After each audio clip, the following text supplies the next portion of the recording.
Hola, hola, llegamos a lamentablemente el último vídeo de la temporada, de este 2020-2021. Y bueno, queríamos terminar así como por la puerta grande, ¿sabes? Volviendo a hablar de algo de matemáticas así, un concepto súper importante de estos. Así que este vídeo, sin más dilación y nada, para que no se me haga de 80 minutos como me suelen pasar, lo he titulado ¿Cómo hacer integrales de superficie y de línea y no morir en el intento?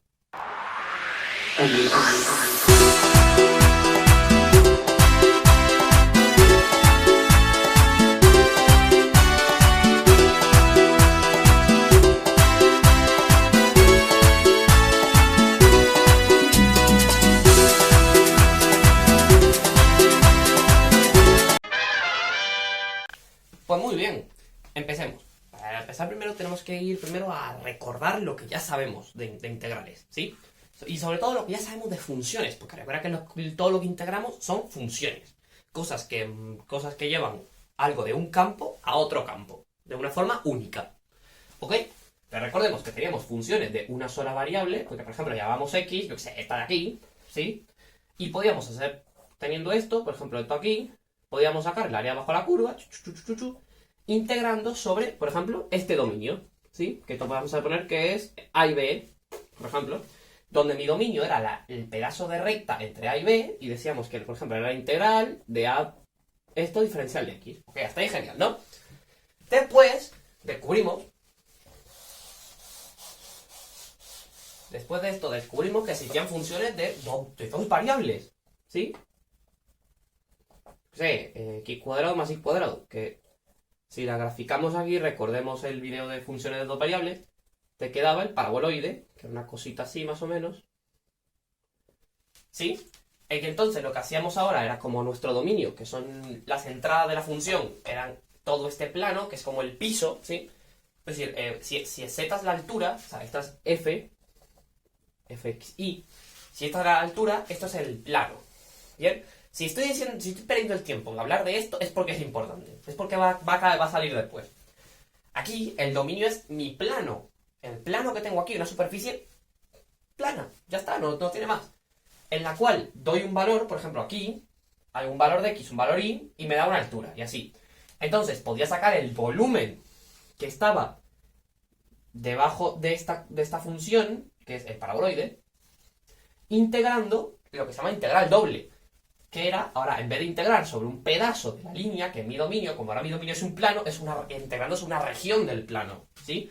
Por ejemplo, yo que sé, integrando sobre un cuadrado de tal longitud sobre tal longitud, ¿sí? Entonces se llamaba la integral doble, ¿sí? De donde aquí se ponían, por ejemplo, esto es dx de y, donde aquí, por ejemplo, se ponían los límites del eje x, ponte, por ejemplo, que esto es 1 o esto es 2, y ponte que esto es, yo que sé, de 2 y esto es 4, entonces sería de 1 a 2 y de 2 a 4. ¿Sí? Por ejemplo, esta función de aquí. Hasta ahí todo genial, ¿no? Ahora bien, bueno, técnicamente este dominio, si por ejemplo era otra cosa, que no eran solamente números y números, sino que, por ejemplo, uno de los límites era una función de y, o sea, una función de y de x, por ejemplo, imagínate que ahora no es entre 1 y 2, sino entre 1 y x cuadrado. O sea que, por ejemplo, tengo la función x cuadrado más o menos así. Entonces ponte que ahora mi límite no es este, sino esto. ¿Sí? Bueno, a lo mejor está mal dibujado, pero bueno. Te me entiendes, ¿no? Entonces, en tal caso, como tengo la x aquí, tendría que primero integrar con respecto de y luego con respecto de x. ¿Sí? Que es lo que se llama parametrizar la región. Es decir, que cuando nos traíamos esto, x, y, que es mi dominio, decíamos, por ejemplo, que tengo esto, ¿no? Está ahí genial, ¿no? Entonces, por ejemplo, aquí tengo 1, 2, 1 y x cuadrado. Entonces, x iba entre 1 y 2, e y iba entre 1, que es esto, y x cuadrado. Hasta ahí bien, ¿no? Después, a medida que avanzábamos el curso, nos dábamos cuenta, ojo, después tendríamos integrales triples, que sería lo mismo, pero con funciones de 3 variables, haciendo lo mismo de antes. Después, a medida que íbamos avanzando el curso, nos decían que existían cambios de coordenadas polares, cambios de coordenadas cilíndricas, esféricas, bla, bla, bla, bla, bla. ¿Sí? Que podía usar para simplificarme estas integrales. Pero luego te presentan algo que se llama las funciones vectoriales. Es decir, que se llama, por ejemplo, f grande de x, y es x cuadrado, y cuadrado. ¿Qué es esto? Wait. Si, por ejemplo, tengo un plano, que es este de aquí, ¿sí? Esta función ahora no se va a limitar sencillamente a coger los dos inputs que tengo aquí, mis dos entradas, y darme un número. Sino que ahora me va a dar un vector que tiene también dos coordenadas. Es decir, por ejemplo, yo qué sé, si yo doy el 1, 1, que es este punto de aquí, ahora no me va a devolver sencillamente x cuadrado más y cuadrado, como era antes, que me devolvía 2. Entonces podría graficarlo con la altura. Sino que ahora lo que me da es un vector, pero en este mismo... O sea, que aquí yo puedo graficar todo aquí. Entonces, sería el 1, 1. Entonces, el 1, 1 es esto. Y así con todos los puntos. Cada punto me devuelve un vector. Entonces digo, esto es lo que se llama un campo vectorial. Entonces digo, vamos a ver. Si yo ahora se me ocurre, por ejemplo, decir, mira, voy a calcular cuánto vale mi función vectorial. O sea, voy a integrar mi función vectorial, pero ahora no la voy a integrar sobre una línea no sé qué, sino que voy a integrarlo, yo qué sé, sobre esto. Sobre esta parábola. Perdón. Si, por ejemplo, este campo representa la fuerza por todo este desplazamiento significaría el trabajo total hecho por la fuerza. Por lo tanto, esto físicamente tiene sus relevancias. Entonces vamos a ver, ¿qué tenemos que hacer? Ahora no tenemos una superficie plana, como teníamos antes, ni una línea plana, como el eje X, ¿sí? Que ojo, si después tengo el eje X, con lo que vamos a hacer ahora se puede hacer perfectamente. Si yo tengo esto, lo primero que tengo que hacer es ver cómo describo... cómo describo esta curva de aquí. Por ejemplo, lo tengo que hacer de forma paramétrica. Seguramente todos los que hemos estado en bachillerato nos hemos enterado de lo que son las ecuaciones paramétricas de la recta. Que, por ejemplo, me decían x igual a 1 más 2t igual a t. Y tú miras, ¿qué es esta mierda? Si yo me lo dibujo, ¿sí? Yo me doy cuenta que esto es sencillamente, esta letra que está aquí, que es t, es un parámetro que me va a ir moviendo a todos los posibles puntos de la recta. Es decir, si yo, por ejemplo, tengo t igual a 0, esto me queda 1, 0. O sea, aquí. Si tengo t igual a 1, esto me queda 1 más 2 por 1 son 3. Y esto es 1, entonces me queda 3, 1 por aquí. Y así, dando valores a la t, puedo encontrar toda mi recta. ¿Bien? Entonces, aquí puedo hacer exactamente lo mismo. Si mi curva es una recta, pues ya tengo la parametrización hecha perfectamente. Pero si es otra porquería que no es una recta, tengo que encontrar la forma de parametrizarla. La forma más fácil es cuando casualmente esta curva es una función de dos variables. Por ejemplo, ponte que no es esta, sino otra cosa. Sino este pedazo de la parábola igual a x cuadrado. Entonces aquí parametrizar es súper sencillo. O sea, ¿qué identifica a cada punto de esta cosa? Que su primera coordenada puede ser lo que sea, x, y su segunda va a ser el cuadrado de la primera. ¿Sí? Entonces, como vemos, parametrizar si la curva es una función conocida, o por ejemplo, yo que sé, el seno de x o cualquier mierda, pues es muy fácil, porque la primera variable es la variable independiente y la segunda es el valor de la función, ¿sí? X f de x, eso es su par ordenado x f de x. ¿Ok? Entonces, ¿qué vamos a hacer con esto? A esto, por ejemplo, vamos a ponerle nombre, vamos a ponerle sigma, porque es una letra que se suele usar para las curvas. Entonces decimos que, por ejemplo, sigma dependiente de x es x cuadrado. ¿Sí? Y ahora, para cada punto de estos, vamos a tener un vector de estos. ¿Sí? Pero no cualquier vector. Es un vector que viene de este campo, pero cuando se evalúa sobre la curva. O sea, quiere decir que lo que yo tengo que calcular es f evaluado en sigma x. ¿Sí? ¿Cómo así? Es decir, f tiene dos coordenadas. Esta y esta, ¿no? Si ahora yo restrinjo que esto tiene que estar dentro de la curva, o sea, todos los posibles vectores que están dentro de la curva, lo que me va a quedar es que tengo que decir, mira, ¿esto qué es? Esto es la primera coordenada al cuadrado. ¿La primera coordenada de qué? De esto. Ok, aquí le he llamado a todo x. Voy a cambiar un poco la letra para no confundir. Voy a ponerles t. ¿Ok? Te digo, ok, esta es la primera coordenada. Esto me dice que la primera coordenada de lo que tenga aquí es la primera coordenada de lo que sea al cuadrado. ¿Quién es la primera coordenada? Esto. Es decir, que esto es t al cuadrado. Y esto me dice, esto es la segunda coordenada al cuadrado. Segunda coordenada, que es esta, al cuadrado. O sea, t a la cuarta. ¿Bien? Entonces, esto sería lo que vale mi campo vectorial, mi función vectorial, dentro de la curva sobre la que la estoy restringiendo. ¿Ok? Hasta ahí todo genial, ¿no? Entonces tú me dices, a ver, entonces, si yo tengo esta curva descrita con valores de t, ponte que por ejemplo el límite lo tengo aquí, por decir algo, entonces t toma valores entre 0 y ponte que este es el punto, que sé, 4, 8, que pertenece a la curva, porque es porque es t cuadrado, t cuadrado. Entonces, ¿a qué t representa esto? Pues si la primera es t, pues 4. Entonces t toma valores de esto, de estas dos cositas. ¿Bien? Entonces tú me dices, pues integrar este campo vectorial no será solamente integrar desde 0 a 4 esto de aquí. Casi. Casi. ¿Por qué? Porque yo no puedo integrar esto. ¿Cómo integras un vector? No puedes. Tú integras una función que solamente tiene t's. Pero no que tiene coordenadas y más coordenadas. ¿No? Entonces, significa que tengo que multiplicar por algo. Tengo que sacar el producto escalar con algo más.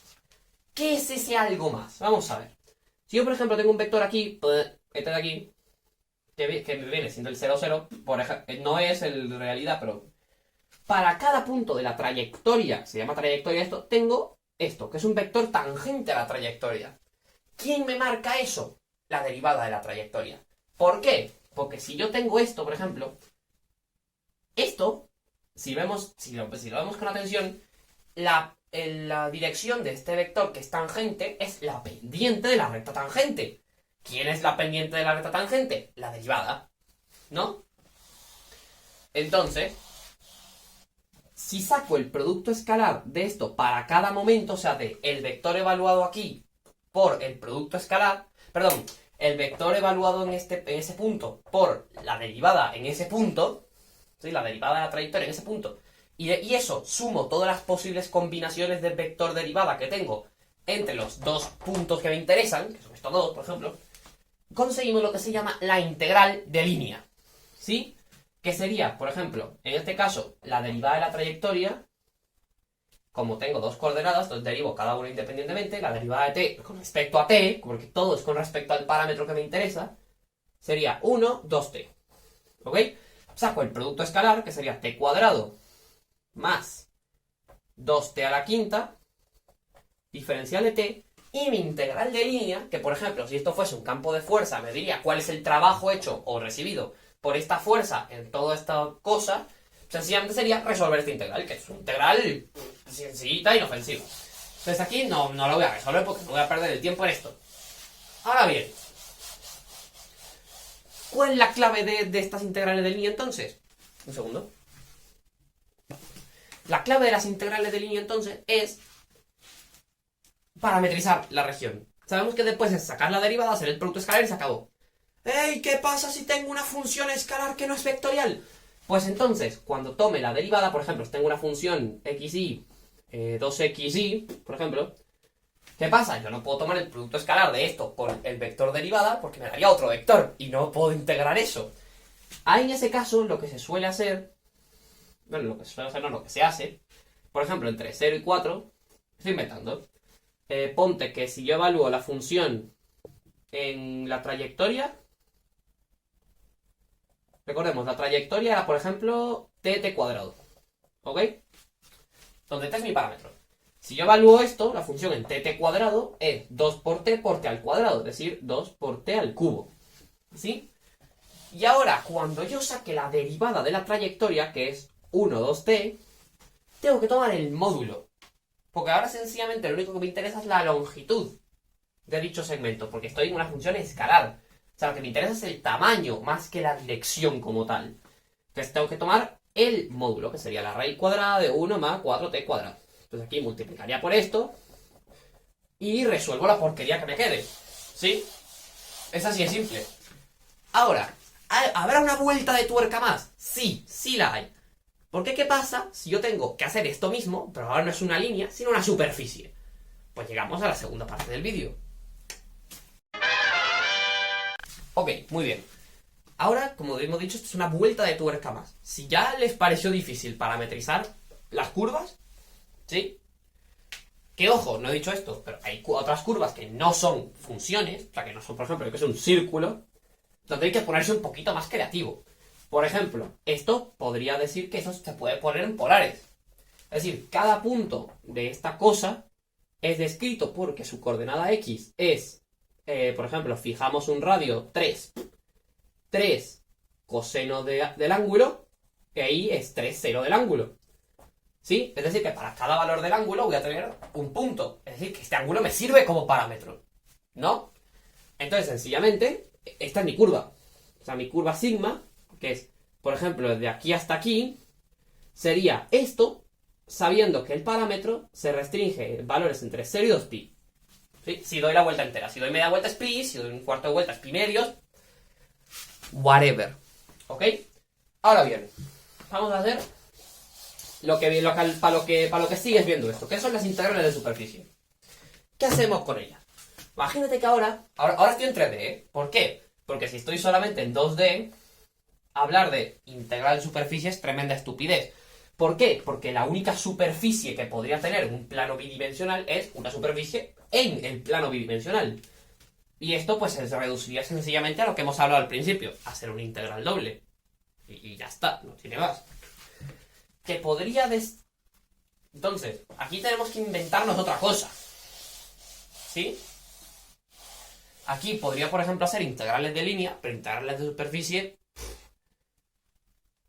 como tal, no. Vamos a ver.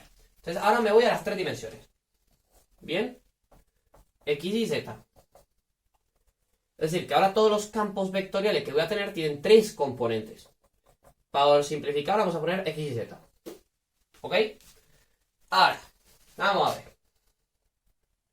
Imagínate que tengo una superficie que no es el plano este, sino otro plano. El que sea. Este de aquí. ¿Sí? Este. Y digo que yo quiero integrar mi campo vectorial con todos los valores que toma en este plano. ¿Sí? Hasta ahí bien, ¿no? Pero en cierta región del plano. Ponte que vamos a restringirlo a este cuadrado. Porque el plano realmente es infinito. Entonces, salvo que el campo cumpliese ciertas condiciones específicas, todo se va a infinito. Entonces, vamos a poner que mi superficie es esta. ¿Ok? ¿Qué vamos a hacer con ella? Como vemos, cuando dije hace unos momentos que no podemos hacer integrales como tal, es porque si yo solamente tengo el plano, no puedo definir una superficie. Ahora, si estoy en las 3 dimensiones, puedo decir que el plano XY es una superficie. O sea que tendría que hacerlo solamente sabiendo que la tercera componente es 0. ¿Sí? Y siguiendo el procedimiento que estoy a punto de contarte. ¿Ok? Ahora bien. No sé qué guardar. ¿Qué hacíamos cuando teníamos las integrales de línea? Parametrizar la línea. Para decir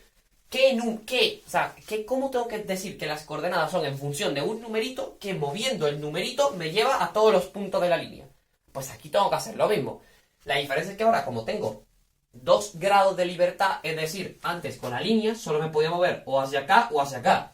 Es decir, que es T positivo, por ejemplo, o T negativo. Ahora no. Ahora, por ejemplo, tengo, me imagino un cuadrado, tengo un grado de libertad, por ejemplo, hacia acá y otro en otra dimensión que es totalmente linealmente independiente de la otra. Entonces, tengo que tener 2 parámetros, no uno. ¿Ok? Sobre los que se puede ir moviendo mi superficie. Es decir, que con una combinación X, la que sea, de esos 2 parámetros, puedo hallar todos los puntos de mi superficie. ¿Ok? De nuevo, el caso más fácil, cuando esto es una función, por ejemplo, el paraboloide. Venga, gente, ¿cómo parametrizamos el paraboloide? Pon pausa al video e intenta pensártelo. Pues mira, digo que a esta curva la superficie la voy a llamar S. O sea, S es la superficie del paraboloide solo, ¿ok? Y ponte que estamos entre z igual a 7 y z igual a 0. ¿Sí? Que me estoy inventando. Entonces, vamos a ver. Digo, como esto es una superficie que representa una función, puedo decir que mis parámetros son los inputs de la función, ¿sí? Es decir, que mi superficie de 3 dimensiones se describe como mi primera componente x, mi segunda componente y mi tercera componente que es valor de la función. X cuadrado más y cuadrado. Bueno, con los numeritos que sean, pero... Y digo, pues ahora, ¿qué hacía? Cuando tenía mi parámetro decía, ¿qué valores toma? O sea, ¿qué rango de valores toma este parámetro? Pues ahora es qué rango de valores toman los parámetros. X, por ejemplo, yo qué sé, si estoy en z igual a 7, significa que x cuadrado más y cuadrado es igual a 7. Es decir, que mi dominio sobre el cual tengo la función es sobre este circulito de radio 7 que tengo aquí. Es como si yo estuviera estirando este círculo hasta llegar aquí. ¿Bien? Entonces ahora de aquí tengo que sacar mi parametrización. Entonces, por ejemplo, yo conozco... yo puedo despejar aquí, que sería raíz de 7 menos x cuadrado. ¿Sí? Perdón, esto no es de radio, esto es de radio raíz de 7. Cuidado, Entonces digo, mira, vamos a ver. Mi x va, por ejemplo, desde aquí hasta aquí, que sería de menos raíz de 7, hasta raíz de 7, que es de menos el radio hasta más el radio. Perdón, x es la otra. Así. Y que y va entre dos funciones de x, que son la parte de arriba del círculo y la parte de abajo del círculo. Es decir, desde menos raíz de 7 menos x cuadrado hasta más raíz de 7 menos x cuadrado. ¿Sí? Que es esta ecuación. Porque realmente cuando yo resuelvo me quedan más menos. El menos me representa esta parte del círculo y el más me representa esta parte del círculo. Entonces si vemos, x va desde este número hasta este número, e y va desde aquí, desde esta función, sube, hasta encontrarse con la otra. ¿Qué es esto? ¿Sí? Entonces ahora, ¿cuál es la diferencia? Entonces, recopilemos. Entonces ahora, como veo, tengo que hacer una integral doble, ¿sí? Entre estos valores.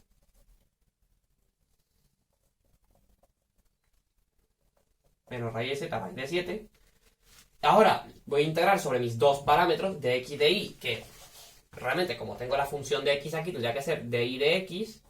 Bien. Está ahí genial todo, ¿no?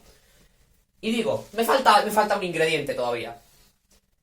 Aquí pongo mi campo vectorial evaluado en esta cosa, es decir, donde x sigue siendo x, y sigue siendo y, pero z ahora es esto, ¿sí? Entonces ahora tengo x y x cuadrado más y cuadrado, que esto realmente me queda porque he puesto que las componentes se quedan igual, he puesto que es x y z. Si esto fuera, por ejemplo, z cuadrado, aquí me quedaría, por ejemplo, vamos a ver. Bueno, aquí no me afectaría en nada porque la tercera componente no me afecta aquí. Entonces, si yo dijera que, por ejemplo, esto es x y cuadrado, yo diría, bueno, voy a evaluar. X es la primera componente de aquí igual, bueno, x.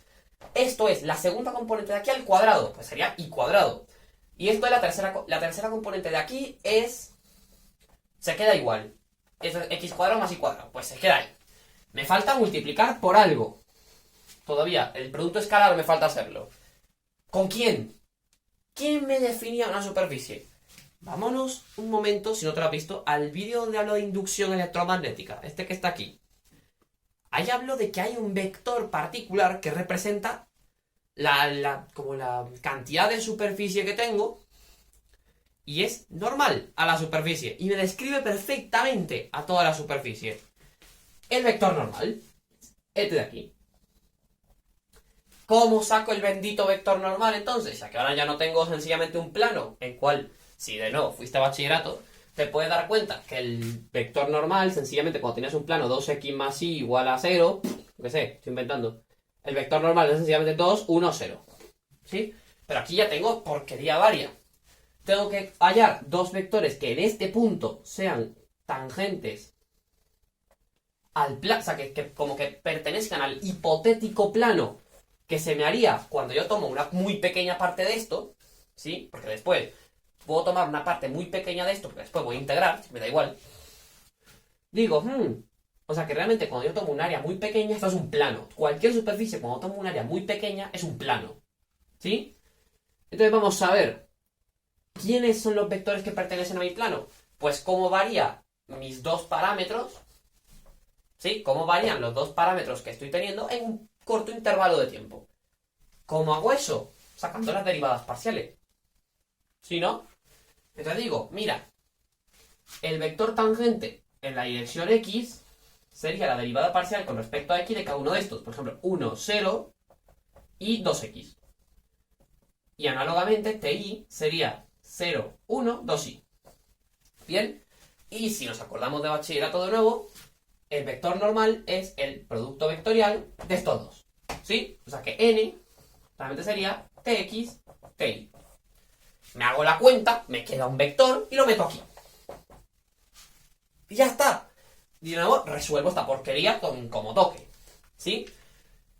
Ahora bien, que no tengo una función o, por ejemplo, se me ocurre parametrizarla de otra manera. Puedo hacerlo perfectamente. ¿Cómo puedo hacerlo perfectamente? Vamos a tomar este mismo ejemplo para ver otras parametrizaciones que me pueden ser útiles. Volvemos al... Bueno, lo voy a borrar, qué coño. Volvemos a mi paraboloide. ¿Sí? Ya vimos que lo podemos graficar como una función. ¿Sí? Pero, ¿habrá otra forma? Otra forma... Me doy cuenta que cuando lo he hecho de la forma anterior, la que tenía escrita aquí, pero eso lo sé un poco, míralo, tenía la raíz de no sé qué y tal, y que a la hora de resolver esa doble integral, es un poco porquería resolverla en cartesianas, pero se puede, iba a tener, o me iba a convenir mucho, pasarla coordenadas polares. Bueno, en este caso coordenadas... Bueno, sí, coordenadas polares.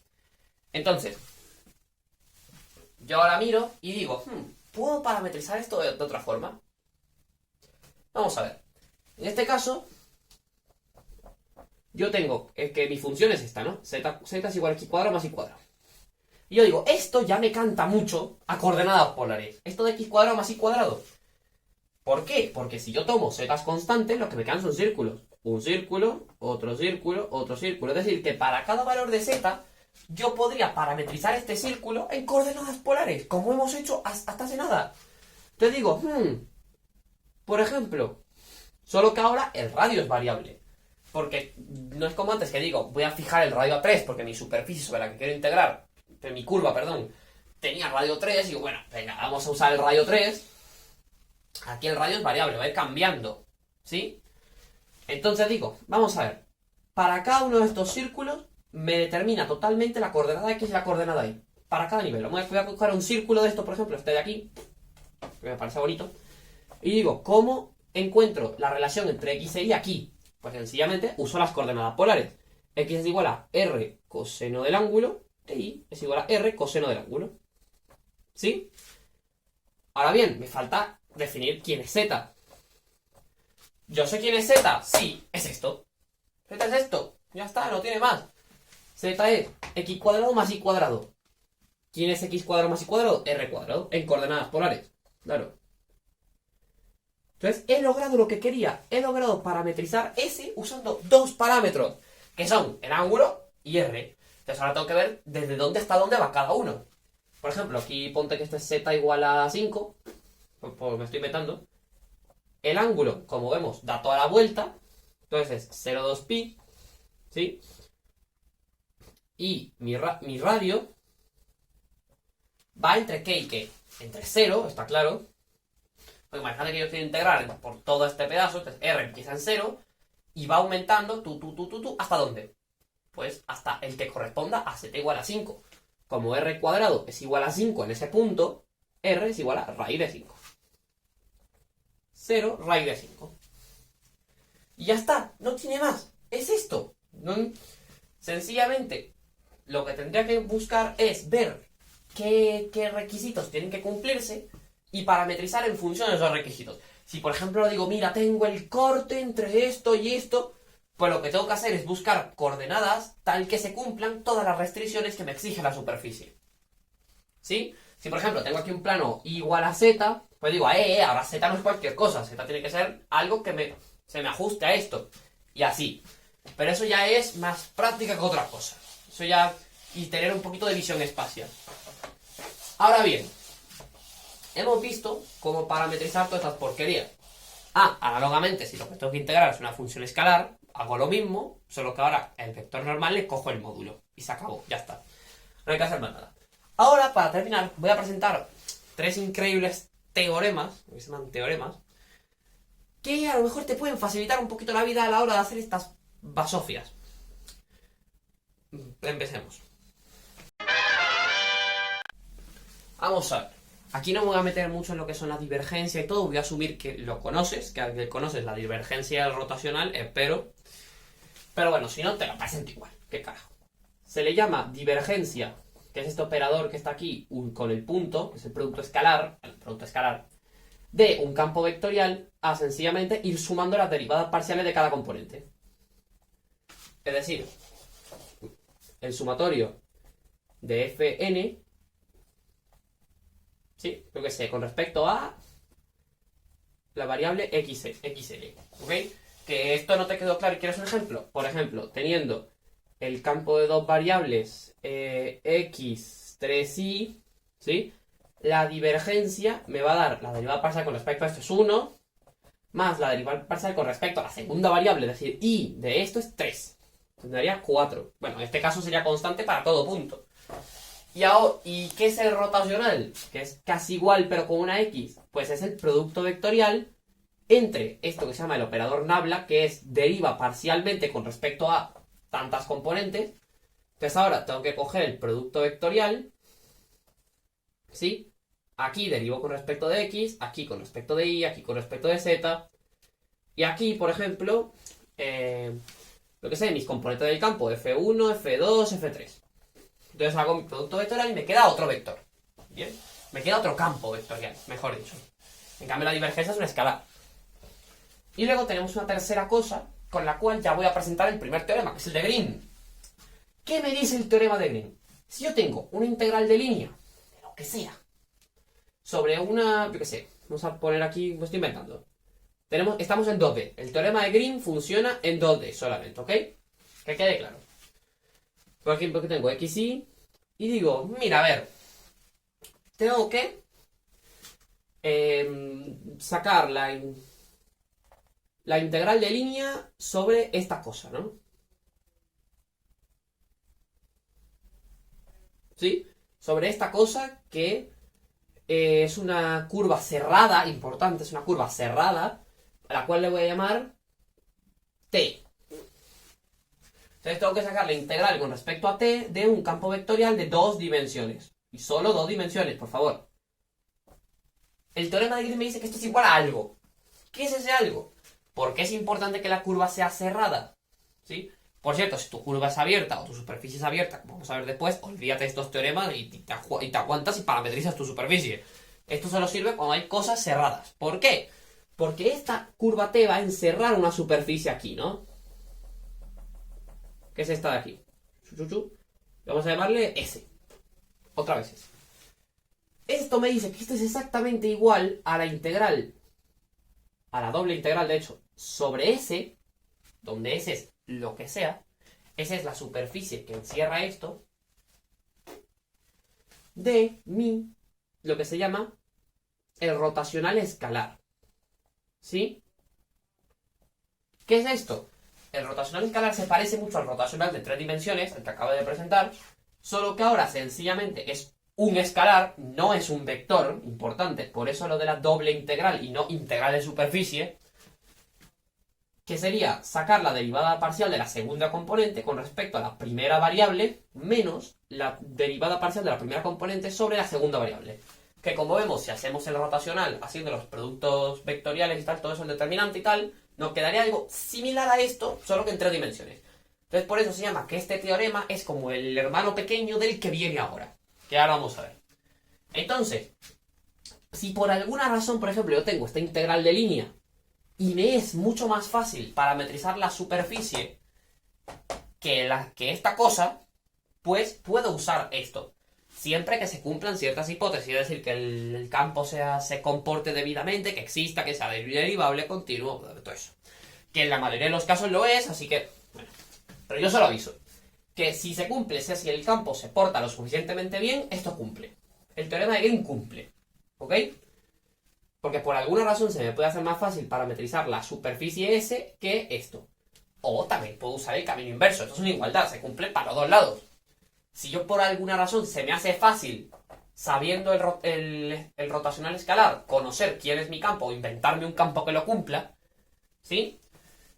Si yo tengo esto y si me es más fácil parametrizar t que s, puedo hacer el camino inverso y decir que esto de aquí es esto de aquí. Y hacer esta integral de línea, porque al final vas a terminar haciendo alguna integral. Entonces, digo, mira, ya lo tengo hecho. ¿Qué te parece? ¿Por qué digo que este es el hermano menor del que viene después? Porque el que viene después se comporta casi igual, solo que ahora en tres dimensiones. Que se llama el teorema de Stokes, que yo lo he bautizado como el teorema de Stokes. El teorema de Stokes. Joder, no es una S. El teorema de Stokes. ¿Qué es Stokes?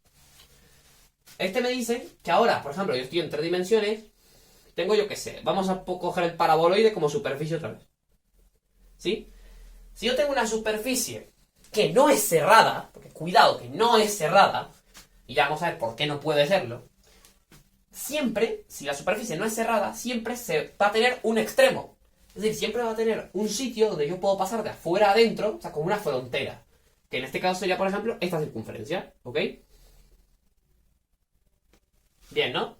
Que le voy a llamar este simbolito que significa que en inglés es boundary, pero esto sería en español como el extremo, la frontera de mi superficie, donde todo el paraboloide es mi superficie.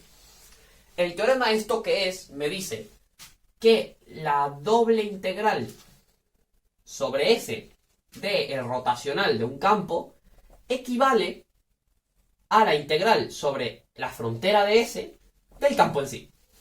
¿Sí?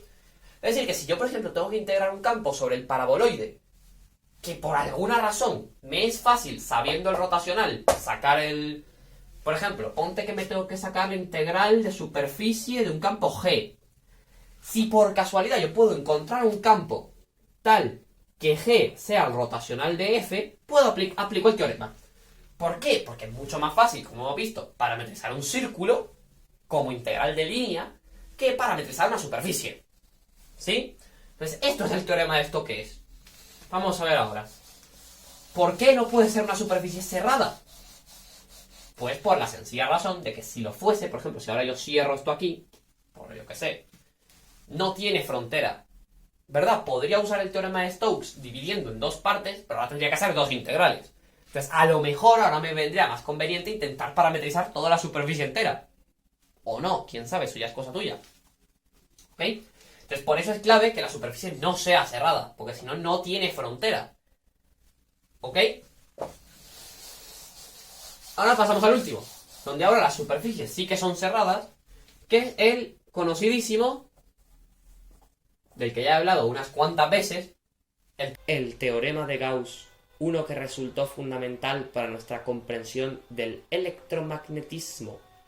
El teorema de Gauss. ¿Qué hacemos con el teorema de Gauss? El teorema de Gauss es probablemente el más fácil y más simple de todos. Si yo tengo una superficie, que sea una esfera, por ejemplo, sí, que ya créanme que parametrizar la superficie de una esfera es un poco pereza, porque hay que sacarle el producto vectorial con dos ángulos y tal, que habría que parametrizarlo en coordenadas esféricas con los dos ángulos estos de aquí, sabiendo el radio y todo esto, que tendría que hacerlo de todos modos, sí, pero parametrizar el volumen es más fácil que la superficie. ¿Por qué digo esto? Porque el teorema de Gauss me dice lo siguiente. Si yo tengo que, por ejemplo si yo tengo que hacer una integral doble de un campo sobre una superficie cerrada, o sea, a ver si se le suele poner este circulito, esto es exactamente igual a, sencillamente, integrar triple sobre el volumen que está encerrado por esta superficie. Es decir, tal que S es en la frontera de un volumen, o sea, S recubre un volumen, es decir, que sería el volumen que está dentro de esta esfera, de la divergencia del campo. Que a veces es súper sencillo de conseguir, es sencillamente, como te dije, derivada parcial del primero con respecto del primero, más pa. ¿Sí?